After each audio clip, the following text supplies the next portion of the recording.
Despite the fact that the supercar market is reserved for the elite few that have the deepest pockets, the market itself is quite busy these days.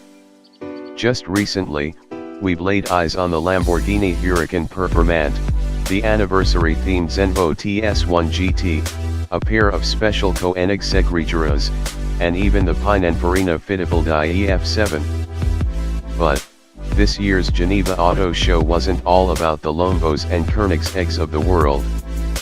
No, hidden right there in plain sight was the Vanda Electrics Dendrobium, the first supercar to ever come out of Singapore. So, a brand you've probably never heard of, from a place that isn't exactly known for amazing cars, might sound a little sketchy.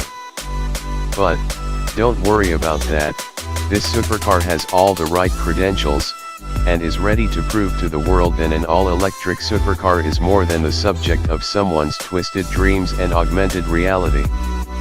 Between the car's exterior design, exquisite interior, and a promised performance list that includes a 2.7-second sprint to 60 miles per hour and a top speed of more than 200 miles per hour. Those are some pretty bold targets for a brand like Vanda to aim for, but should the brand see enough public interest at Geneva, it's going to consider pushing the Dendrobium into production. But, before that happens, let's talk a little more about the specifics. First, let's talk a little about the menacing looks of the Dendrobium. It features a composite monocoque chassis, carbon fiber body panels, and lightweight alloy wheels that measure 20 inches in the front and 21 inches in the rear and wrapped in Michelin high-performance tires. The exterior design itself is actually quite stunning, but actually looks like someone took the body of a smaller car and sat it down on a platform with wheels and suspension. The nose is angled downward at the same angle as the windshield, while the gaps between the nose and the fenders expose the front wishbone suspension. The headlights are tall, and feature an LED strip that looks almost like a question mark. The simple but well-defined lines of the body continue across the side profile, where the lower platform of the vehicle extends outward to provide the rear fenders and the basis for the rear end. The center body in the rear comes to a triangular point that is filled with a number of hexagonal, red LEDs. The rear fenders are linked together by a large, red strip that serves as the brake lights and tail lights. There's a double diffuser down below, but that's not the coolest part about the car. The coolest part is that the doors and roof open up automatically. The roof lifts up from the front while the doors swing up and rearward, making the cabin insanely easy to access. Inside, it's the same story, but with a much different twist. There are loads of exposed carbon fiber everywhere, including the dash, steering wheels, seats, under the leather, and even the center console.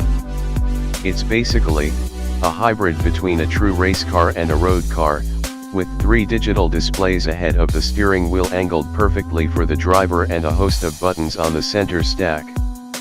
But, at the same time, there's also an HVAC system as shown by the hexagonal vents on the dash. The two interior seats contrast each other with black and red, while the design of the seats themselves offer tons of support with a thick layer of perfectly stitched leather to keep the bum comfy. Right now, the car is still strictly a concept, so there isn't necessarily a working drivetrain, but Vanda is shooting for performance figures that equal a 2.7-second sprint to 60 miles per hour and a top speed of more than 200 miles per hour. But, how Vanda is going to pull this off from an all-electric drivetrain, is going something to see. Should the car go into production, it would have 4 electric motors, 2 per axle, with a single-speed gearbox, a multi-speed gearbox, and a differential in the front and rear. Where the brand will stash the battery, how big it will be, or any other specifics. The chances are that the battery pack will be integrated into the floor or the front nose, perhaps, but if the car is going to be successful as a production model, it will need enough capacity for a decent range, even when exercising the use of all the power created by those electric motors. Larissa Tan, the CEO of Vanda Electrics, said, "Dendrobium is the culmination of a dream. Our design team has had sketches of an electric hypercar on the drawing board since the mid-90s, but that vision was many years ahead of its time. As electric technology has advanced, we have been able to revisit this vision, and now, as we launch our revolutionary global e-mobility strategy, the timing is finally right for us to take the wraps off a halo model. Dendrobium is our interpretation and expression of what pushes the boundaries in the development of an electric performance car. We have engaged some expert partners to help us achieve this, such as Williams Advanced Engineering. With its skills in electrification, aerodynamics, lightweight structures, vehicle dynamics and integration, and even low-volume build, we could not think of a more appropriate partner. And, there you have it. Will the first supercar out of Singapore actually make its way into production and eventually onto the street? Only time will tell, but I sure hope we'll see a production model in the near future. What do you think? Let us know in the comments section below.